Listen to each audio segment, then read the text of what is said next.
Hello tout le monde, bienvenue dans cette deuxième vidéo d'introduction.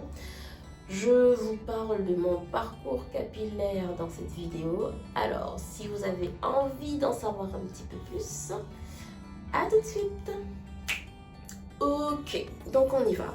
Alors, pour essayer d'être synthétique et pas trop vous endormir, j'ai commencé à me défriser lorsque je suis rentrée en 6e. Ma mère, voilà, elle s'est dit, voilà, rite de passage, défrisage, hop, on y va. Il faut savoir aussi qu'à cet âge-là, et même bien avant, les enfants ne sont pas forcément très sympathiques entre eux.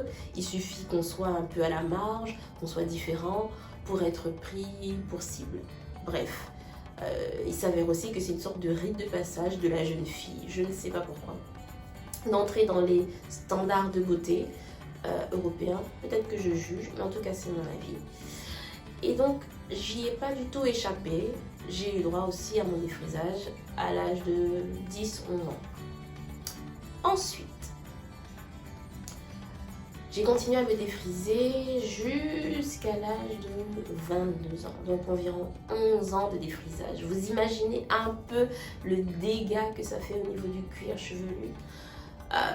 Voilà, je ne reviens pas sur les conséquences du défrisage au niveau du cuir chevelu, des neurones, etc., etc. Je ne reviens pas du tout là-dessus. Je pense qu'on a quand même eu assez de documentation sur la toile et des conséquences aussi sur l'appareil féminin, l'appareil reproducteur féminin. Donc voilà.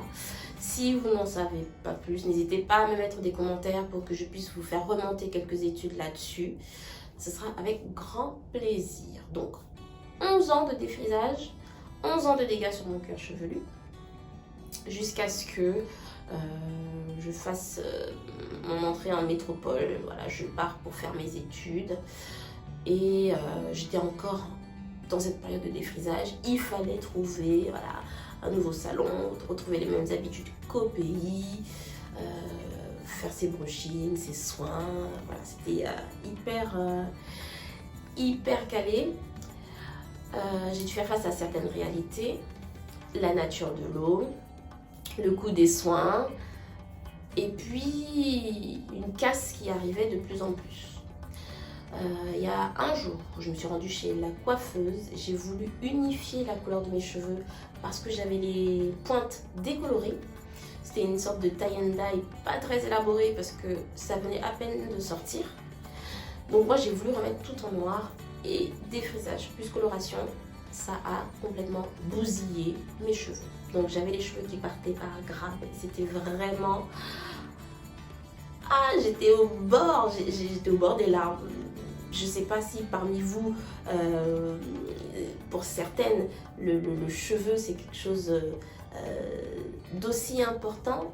Perdre ses cheveux, pour moi c'est toucher à la féminité, toucher à la force, toucher à son apparence. Enfin, c'était vraiment...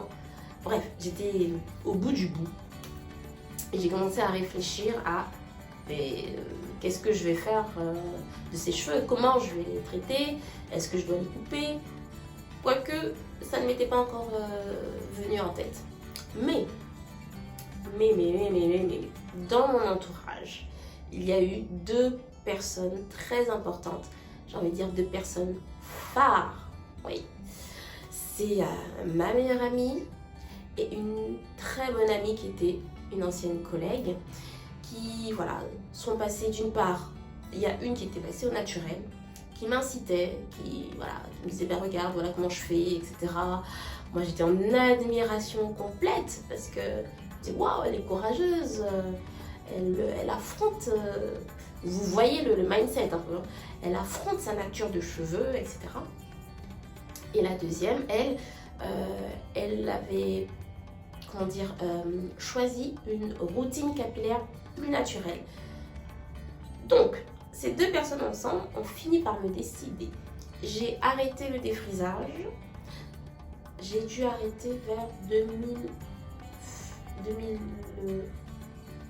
fin 2011 peut-être, ou 2012. Après, j'ai arrêté le défrisage. Je suis passée en transition, c'est-à-dire que j'avais, voilà, la partie défrisée plus la partie crépue qui repoussait. Là, je ne vais pas revenir là-dessus. Là, je ne vais pas revenir là-dessus non plus, parce que je pense que vous savez ce que c'est, être en transition. Et donc, qu'est-ce qui s'est passé? Oui, transition, 4 mois de transition. Et un soir, j'ai juste explosé, quoi, juste explosé. Mais juste avant de vous expliquer mon explosion, il faut savoir que j'étais encore en études, donc j'étais en licence, je crois. Et en même temps, j'avais un job étudiant. Donc voilà, il faut savoir subvenir à ses besoins, etc. Et j'étais vendeuse. En tant que vendeuse, en prêt-à-porter, c'était plutôt des articles de sport, mais j'ai fait aussi du prêt-à-porter. Mon image, comment dire, mon image comptait beaucoup. Et là, vu que j'arrivais plus à gérer mes deux textures, un soir, j'ai pété un câble. J'ai pris une paire de ciseaux, je me suis mise devant ma glace et j'ai tout coupé. Voilà, j'ai vraiment tout coupé. Enfin tout, la partie défrisée. Et là, je me retrouve en mode petit garçon. Et je me dis, ok, what's next? Prochaine étape, qu'est-ce qu'on fait? Donc, là, ça a été un peu compliqué parce que je n'avais pas une longueur suffisante pour avoir des coiffures élaborées. Et en même temps, il fallait trouver quelque chose pour aller travailler, pour aller en cours. La tête de mes collègues, la tête de mes camarades de classe lorsque j'allais débarquer avec cette nouvelle... Voilà, bref, plein de questionnements, plein de choses. Et donc, au bout d'un moment, ça finit par repousser. Et là, j'ai commencé à faire des coiffures vraiment plus stylées et que j'aimais bien, que je regrette même, parce qu'avec cette longueur que j'ai maintenant, je ne peux plus les refaire. C'était plutôt sympa. Donc, avec ce nouveau passage, on va dire, il y a eu aussi une grosse prise de conscience pour tout ce qui était soins. J'avais arrêté tout ce qui était défrisage et là, il était vraiment hors de question que je continue, on va dire, les soins de type chimique. Bon, je suis tombée dans le tout naturel, dans le fait maison même, et ça m'a plutôt réussi, ça a aidé la pousse. Si vous voulez, voilà, je vous ferai un autre topo là-dessus. Il y a des éléments de ma routine que j'ai gardé jusqu'à présent. Ça va faire plus de 10 ans maintenant du coup. Et voilà, si vous voulez un peu plus de détails, voilà, je ferai un autre point là-dessus. Un peu plus récemment, on va dire il y a environ 1 an et demi, lorsque je terminais mes études, j'ai eu, une très grosse chute de cheveux. Pas de casse, mais vraiment de chute. Je ne savais pas trop comment y remédier, mais par contre, ce qui est vrai, c'est que ma routine capillaire avait vraiment changé. Elle était au plus simple, shampoing, et puis tressage, enfin voilà. C'était vraiment le plus simple possible. Les soins, je n'en faisais plus comme avant. Parce qu'il faut savoir que j'avais déménagé, j'avais quitté le lieu où j'étais en études pour me rapprocher de ma famille et terminer mes études au sein de la famille. Ça a été quand même assez difficile, une période très difficile, et j'ai eu cette chute de cheveux. Je mets quand même en relation la fin des études et ma perte de cheveux. Je me suis quand même battue maintenant, depuis, pour freiner cette chute et faire repartir la pousse et surtout les renforcer. Là, ça a vraiment freiné. Je vous dirai ce que j'ai utilisé pour justement pallier la chute. Maintenant, je les sens de plus en plus forts, mais bon, il faut continuer le traitement. Il faut savoir aussi que au niveau de mon cuir chevelu, qui est extrêmement sensible, je fais du psoriasis. Donc le psoriasis, c'est une maladie de peau qui se caractérise par une régénération des cellules beaucoup trop rapide, ce qui crée des squamations, des mangeaisons. Et moi, c'est plutôt des plaques sèches au niveau du cuir chevelu.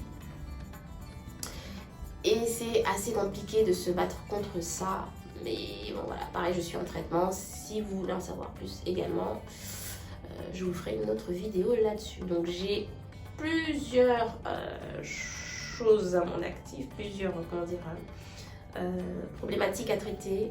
La chute qui se résorbe et le psoriasis qui a tendance à être assez coriace. Donc voilà, c'était ma deuxième vidéo de présentation. J'espère que vous en savez un petit peu plus. Si vous avez des questions, n'hésitez pas. Je sais que je suis allée un petit peu vite, exprès, puisque c'était une deuxième vidéo d'introduction et on va pouvoir passer aux prochaines vidéos avec des sujets un peu plus concrets et généraux. Surtout, abonnez-vous, cliquez sur la cloche pour avoir les notifications des nouvelles vidéos et nous on se dit à très bientôt. Ciao, ciao!